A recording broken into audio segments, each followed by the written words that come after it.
생활 속 다양한 사례를 통해 법 상식을 알기 쉽게 전해드리는 3분 법률 이지혜 변호사입니다. 술도가 처분해서 내 목 챙겨줘. 내가 몇 번을 말해. 술도가 빚쟁이들한테 넘어갈 걸 형수님이 자금 끌고 와서 간신히 지킨 거라고. 그 동네 땅값이 얼마나 올랐는지 알기나 하고 말하는 거야, 지금?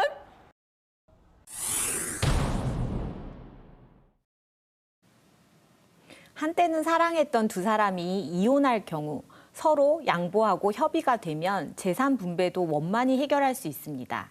하지만 헤어지는 과정에서 의견 조율이 안 되면 결국 이혼 소송으로 이어집니다.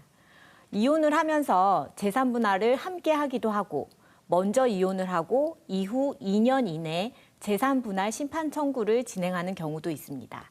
오늘은 재산 분할에 대해 자주 오해하는 3가지 내용을 알려드립니다. 먼저 상대방이 바람을 피웠다든지 폭력을 행사했다든지 하면 그만큼 재산을 더 뺏어올 수 있을 줄 압니다. 그러나 상대방의 부정행위나 폭력 등의 유책행위는 위자료의 문제입니다.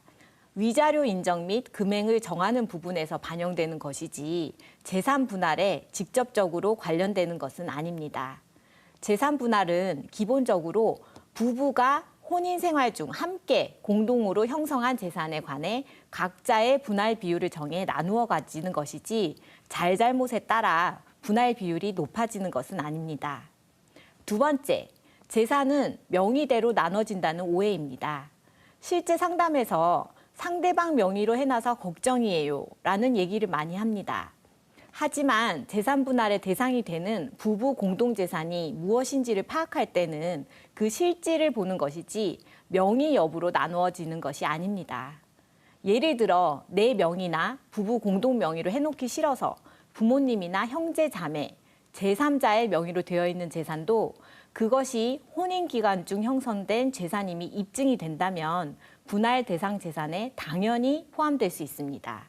마지막으로 부동산은 처음 이혼 소송할 때 평가된 가치 금액으로 나누는 것이라고 생각하는 분들도 종종 있습니다. 하지만 이는 잘못된 생각입니다. 1년 내지 2년 소송이 진행되는 동안 부동산, 특히 아파트의 시세가 크게 변동되는 경우가 있습니다. 부동산은 원칙적으로 사실심 변론 종결시를 기준으로 합니다. 그런데 소송 실무에서는 1심의 마지막 변론 기일을 기준으로 재산을 특정하고 목록을 정리해 비율을 정합니다. 따라서 부동산 가격이 내려가는 추세라면 소송이 길어지는 것이 불리할 수 있고 반대로 가격이 상승하는 분위기라면 소송 기간을 여유 있게 가져가는 것이 유리할 수도 있습니다. 재산 분할은 단순히 반반 나누는 것이 아니라 시점, 진행 속도, 대상 재산 입증 등 고려할 것이 많습니다. 이혼이라는 상황은 누구에게나 쉽지 않지만 차분하고 현명하게 대처하는 것이 중요하겠습니다. 3분 법률이었습니다.